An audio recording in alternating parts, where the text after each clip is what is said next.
Love is not just looking each other. It's all about looking at the same direction.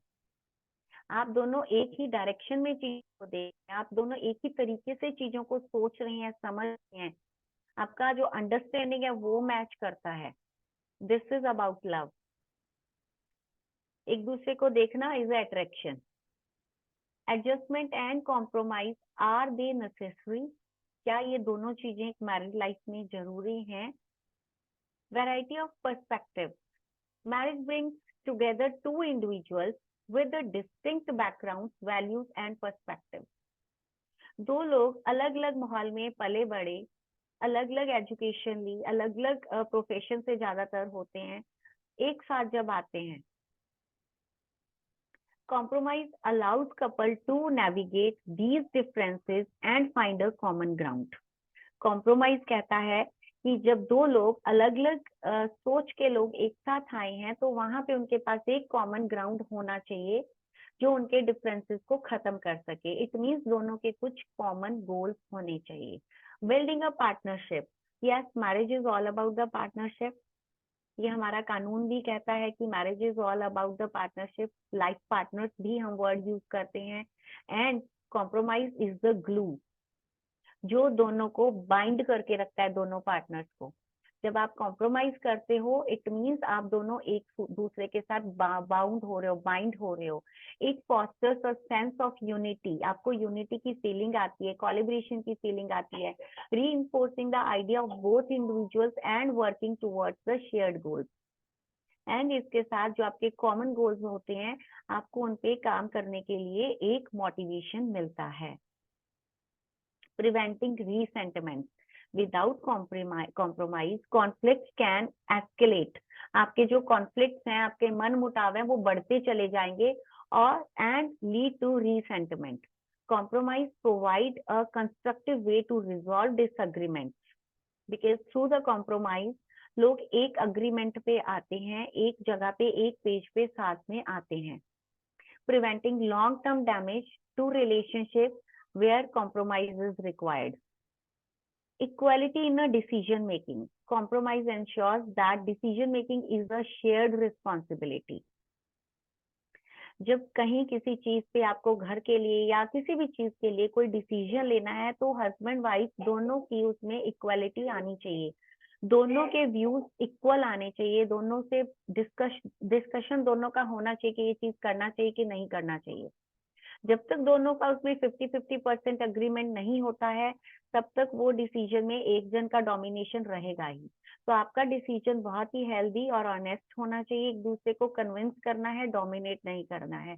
It helps avoid power struggling and promote a sense of equality in the marriage. अगर equal decision नहीं होंगे या दोनों equality में आके decision नहीं लेंगे तो कहीं ना कहीं आपकी जो मैरिज है वो पावर स्ट्रगल की तरफ जाएगी. क्योंकि एक जन हमेशा चुप रह के उसके साथ साइलेंट वे में आपको अग्री कर रहा है बट वो चाहता नहीं है तो वो इंसान पावर स्ट्रगल करेगा आपकी मैरिड लाइफ में. Adapting of a life changes. Life is a dynamic and a situation change. Compromise allows couples to adapt to new circumstances, whether it's a change in a career, family dynamic, or other external factors. Compromise के साथ आप एक नए circumstances को adapt करना सीखते हो. चाहे वो आपका करियर चेंज हो, हस्बैंड का हो, वाइफ का हो, आपकी फैमिली में कोई डायनामिक्स हो रहे हैं या कोई भी अदर XYZ रीजन हो रहे हैं तो वहां पे आप एक दूसरे के साथ जब कॉम्प्रोमाइज करते हो तो आप नई चीजों को अडेप्ट करना सीखते हो. Valuing each others need. एक दूसरे की नीड्स को वैल्यू करना. The act of compromise demonstrates a willingness to consider and value each other's needs. Her partner को एक दूसरे की नीड्स को वैल्यू करना आना चाहिए. यहाँ पे फिर एक सेम एग्जांपल के साथ समझा रही हूँ जो मैं हमेशा देती हूँ. Females are more into emotional intimacy. तो हस्बैंड को अंडरस्टैंड करना चाहिए कि वाइफ की इमोशनल नीड्स ज्यादा हैं, उसको उसके इमोशंस को वैल्यू देना आना चाहिए. And husbands are more into physical intimacy. Wife को पता होना चाहिए कि उनकी फिजिकल नीड्स ज्यादा हैं तो उसको उनकी फिजिकल नीड्स को वैल्यू देना आना चाहिए. It reflects a deep respect for the individuality of each partner. ये ऐसा करने से आप दोनों एक दूसरे की नजरों में आपकी जो रिस्पेक्ट है वो हाई होगी। आपके पार्टनर को अच्छा लगेगा जब आप उसकी प्राइम वैल्यूज को, प्राइम नीड्स को वैल्यू करोगे। Preserving a emotional intimacy. Compromise contributes to the emotional intimacy in a marriage. जब आप कॉम्प्रोमाइज करते हो, कहीं ना कहीं आप अपने पार्टनर के साथ इमोशनली कनेक्शन स्ट्रॉन्ग करते हो, आपकी इमोशनल इंटीमेसी स्ट्रॉन्ग होती है। It shows that both partners are willing to invest in the relationship. अगर हस्बैंड ये चीज कर रहा है तो वाइफ को कनेक्ट होता है कि यस, ये मेरे लिए इसने कॉम्प्रोमाइज किया है, मेरे लिए इसने इस चीज को अग्री किया है, तो उसका जो इमोशनल कनेक्शन है आपकी तरफ बढ़ जाएगा। अगर वाइफ ऐसा करती है तो सेम फीलिंग हस्बैंड में आएगी, even when face these with the challenges. अगर आपकी लाइफ में, आपकी मैरिड लाइफ में कोई चैलेंजेस आ रहे हैं, आप दोनों मिलके वो चैलेंजेस को फेस कर रहे हो एंड दोनों वहां पे अपना अपना कंट्रीब्यूशन कॉम्प्रोमाइज में दे रहे हैं, तो दोनों का इमोशनल इंटीमेसी बैड फेज में या डाउन फेज में भी स्ट्रॉन्ग रहता है। Open and honest communication, yes, communication plays always a very important part in a married life. जब दोनों लोग एक दूसरे से बात अच्छे से नहीं करेंगे या चीजों को हाइड करेंगे तो प्रॉब्लम होगी। जब आप बहुत ईमानदारी से ओपनली चीजों को डिस्कस करते हैं तो वहां पे आपका जो कनेक्शन है स्ट्रांग होता है। एंड जब एक पार्टनर आके बहुत ही ऑनेस्टी से कम्युनिकेशन करता है तो दूसरा वहां पे कॉम्प्रोमाइज करने के लिए ऑटोमेटिकली रेडी हो जाता है। Compromise relies on a effective communication. It encourages partners to express their needs and concerns openly, leading to a deeper understanding of each other. Adjustment in a couple relationship. Financial planning. Usually होता क्या है, one partner is a more conservative with spending money, while the other is a more liberal. एक को पैसा spend करना अच्छा लगता है, खर्चा करना अच्छा लगता है, दूसरे को नहीं लगता है। The adjustment is they create a budget that satisfies both partners' financial values, finding a compromise between saving a discretionary spending. Adjustment करके एक बजट को बनाया जा सकता है जिसमें दोनों की वैल्यूज को अंडरस्टैंड करते हुए चीजों को रखा जा सकता है, राइट डाउन किया जा सकता है उस बजट में, एंड दोनों चीजों के बीच में सेविंग और स्पेंडिंग को लेके कॉम्प्रोमाइज किया जा सकता है। Division of household chores. Scenario is one partner has a busier work schedule than the other. एक पार्टनर बहुत ज्यादा बिजी रहता है एंड एक थोड़ा कम बिजी रहता है। एंड ज्यादा बिजी रहने वाले पार्टनर में होती हैं वर्किंग लेडीज, जो वर्किंग है, वाइफ है और मॉम भी है, वो बहुत ज्यादा बिजी होगी, उसके 24 आवर्स पैक्ड होते हैं। एंड यहाँ पे एडजस्टमेंट क्या होती है, दे adjust the division of household work to accommodate the workload, ensuring a fair distribution of the responsibilities. Fair distribution क्या होगा, अब हस्बैंड को नहीं आता कि रोटियां कैसे सेकनी है एंड वाइफ उसको फोर्स कर रही है कि आपको तो रोटियां ही सेकनी पड़ेंगी, तो वो फेयर एडजस्टमेंट नहीं होगा। हस्बैंड को लॉन्ड्री का काम दिया जा सकता है, लॉन्ड्री फोल्डिंग का काम दिया जा सकता है, बच्चों के होमवर्क का काम दिया जा सकता है जो वो अच्छे से कर पाए। द सेम वे अगर हस्बैंड के साथ रिस्पॉन्सिबिलिटी को शेयर करना है तो उसकी कैपेबिलिटी के अकॉर्डिंगली किया जा सकता है। अगर आप वाइफ को बोलेंगे कि आपको लॉन्ग ड्राइव करना है या ड्राइविंग हर बार आप ही करेंगी या तुम ही करोगी, तो वो नहीं कर पाएगी। पार्किंग की ड्यूटी अगर वाइफ को दोगे तो वो नहीं कर पाएगी। Ladies can not do park in a well way. Some exceptions are there but I am talking about the maximum scenarios. Adjustment in a couple relationships, again, quality time versus alone time. एक जन को quality time चाहिए, दूसरे को alone time चाहिए, एक को me time चाहिए, एक को टुगेदर टाइम चाहिए। Scenario is one partner values more alone time or a me time while the other seeks a regular quality time together. Adjustment is they find a balance by scheduling dedicated couple time.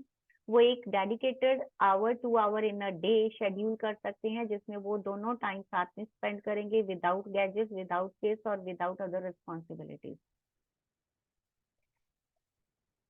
And respecting each others need for the individual space. And उसके बाद अपने दूसरे partner को या एक दूसरे को me time के लिए भी पूरा स्पेस देंगे। Career priorities. Scenario is one partner receives a job opportunity that requires relocation. बहुत बार ऐसा होता है एक जन को इतना अच्छा जॉब ऑफर आता है कि उनको अब रिलोकेशन करना पड़ेगा या ट्रांसफरेबल जॉब होती है। एडजस्टमेंट कहता है the couple discuss the potential move, weighing the pros and cons and make a joint decision that considers both partners career goals and a personal aspirations।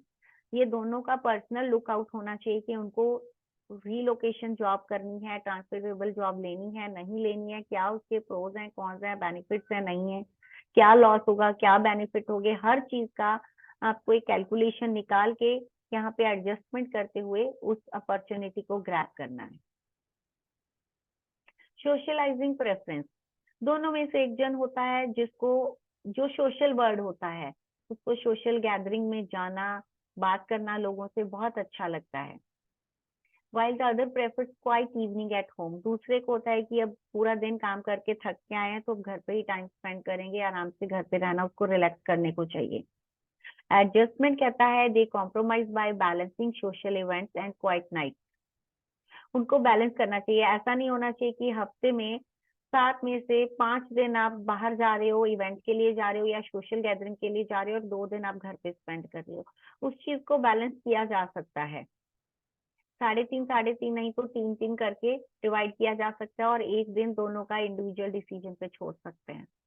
Ensuring both partners feel comfortable and fulfilled. जब इस तरीके से करेंगे तो दोनों partner वहां पे comfortable रहेंगे। Family dynamics. Differences in family traditions and expectations. ये चीजें बहुत कॉमन होती हैं जब दो अलग अलग कल्चर या अलग रिलीजन्स या अलग माहौल या फिर लव मैरिजेस, इंटरकास्ट मैरिजेस से लोग मैरिज में लोग आते हैं, वहां पे इस तरीके के सिनेरियोस बहुत ज्यादा लोगों को फेस करने पड़ते हैं। And adjustment says the couple navigate family events by establishing boundaries. आपको अपने लिए एक हेल्दी बाउंड्रीज बनानी है एंड उन बाउंड्रीज के थ्रू आप फैमिली इवेंट्स को नेविगेट कर सकते हो and creating their own traditions that incorporate aspect from both partners background. आप दोनों कुछ ऐसे ट्रेडिशंस को बिल्ड करो जो दोनों के बैकग्राउंड से आते हैं, जो चीजें दोनों के कल्चर में कॉमन है। आप उन चीजों पे जाके इस तरीके के ट्रेडिशंस या कुछ रिचुअल्स अपनी फैमिली में बिल्ड भी कर सकते हो। It's called adjustment. Intimacy and affection. Scenario is varied preferences in expressing and receiving affection. Adjustment कहता है the couple communicate openly about their needs and find the way to meet each other halfway, ensuring both feel loved and appreciated.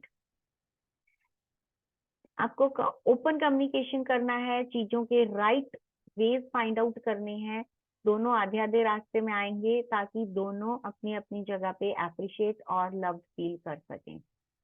Communication style. Different communication preference such as one partner preferring to discuss issues immediately while the other needs time to process।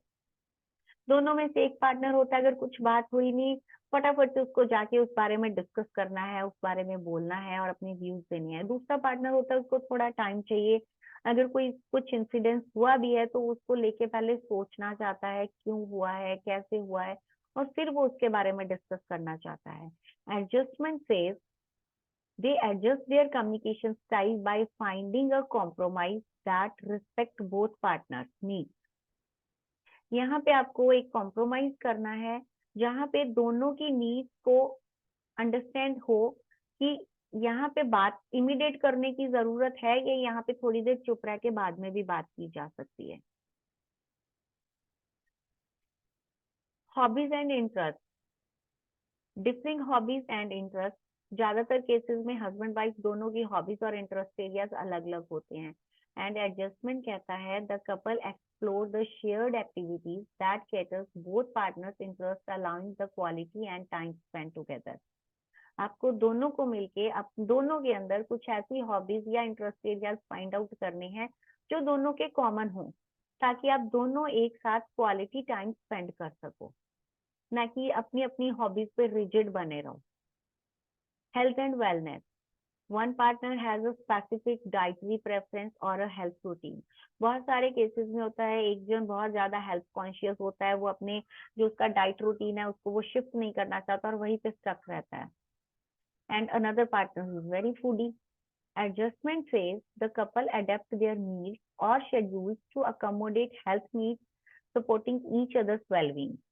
तो एक जन अगर foodie है, एक बहुत ज्यादा health conscious है, तो एक मिडल में आके उस चीजों को एडजस्ट किया जा सकता है कि हफ्ते में अगर 6 दिन हम डाइट फॉलो कर रहे हैं तो एक दिन हम कुछ भी बाहर का या जो भी आपका चॉइस का फूड है, जंक फूड है, जो भी XYZ है, उसको हम एंजॉय कर सकते हैं। Few takeaways, mutual understanding. One of the most important thing in a relationship is understanding each other's differences and finding a common ground to work from. एक दूसरे के डिफरेंसेस को अंडरस्टैंड करना कि आपका पार्टनर आपसे अलग कैसे है, क्यों है और कहाँ पे है, एंड ये अंडरस्टैंड करते हुए एक कॉमन ग्राउंड फाइंड आउट करना, दोनों का एक कॉमन गोल फाइंड आउट करना, ताकि उस कॉमन गोल पे काम करते हुए आपकी मैरिड लाइफ का स्पार्क कभी भी कहीं ना जाए। Communication is the key. Being honest and open about one's feelings and thoughts is essential in any relationship. जब आप ओपन कम्युनिकेशन पूरी ऑनेस्टी के साथ करते हैं तो वहां पे आप थॉटफुल चीजें अपने रिलेशनशिप में लेके आते हो। It helps to prevent a misunderstanding and conflict. जब आप पूरी ऑनेस्टी से अपने पार्टनर के साथ चीजें डिस्कस करते हो, उनको बताते हो ना, तो वहां पे मिसअंडरस्टैंडिंग नाम की कोई चीज नहीं होती और आपके कॉन्फ्लिक्ट खुद ब खुद रिजॉल्व होने लगते हैं। Give and take, relationship requires a balance. Both the partners or both the parties need to contribute and take responsibilities for the success of the partnership.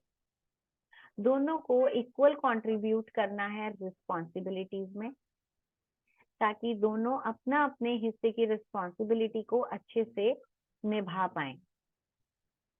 Patience and forgiveness.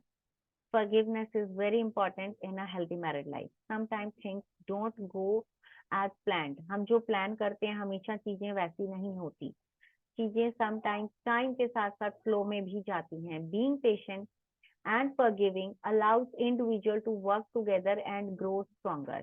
जब चीजें आपके accordingly नहीं हो रही हैं, आपके प्लान के हिसाब से नहीं हो रही हैं, तो एक जना उनको पकड़ के बैठ जाता है, वो अपने मन में ग्रजेस बिठा लेता है, इसने जानबूझ के मेरे हिसाब से ये चीज नहीं की, या मेरा पार्टनर जानबूझ के ऐसा नहीं कर रहा है। ऐसा नहीं होता है। आपको चीजों को अंडरस्टैंड करना है, पेशेंस के साथ समझना है, एंड अगर कुछ ऐसी चीजें जानबूझ के हो भी गई हैं, आप उनको फॉरगिव करना आना चाहिए। Adjustment often requires ongoing communication. जब तक आपका कम्युनिकेशन अच्छा रहेगा तब तक आपकी मैरिड लाइफ बहुत अच्छी रहेगी। And a willingness to understand and meet each others needs, और एक दूसरे की अंडरस्टैंड करना और एक दूसरे की नीड्स को समझना is all about adjustment and compromise in a married life. So यहीं तक था हमारा कॉम्प्रोमाइज एंड एडजस्टमेंट।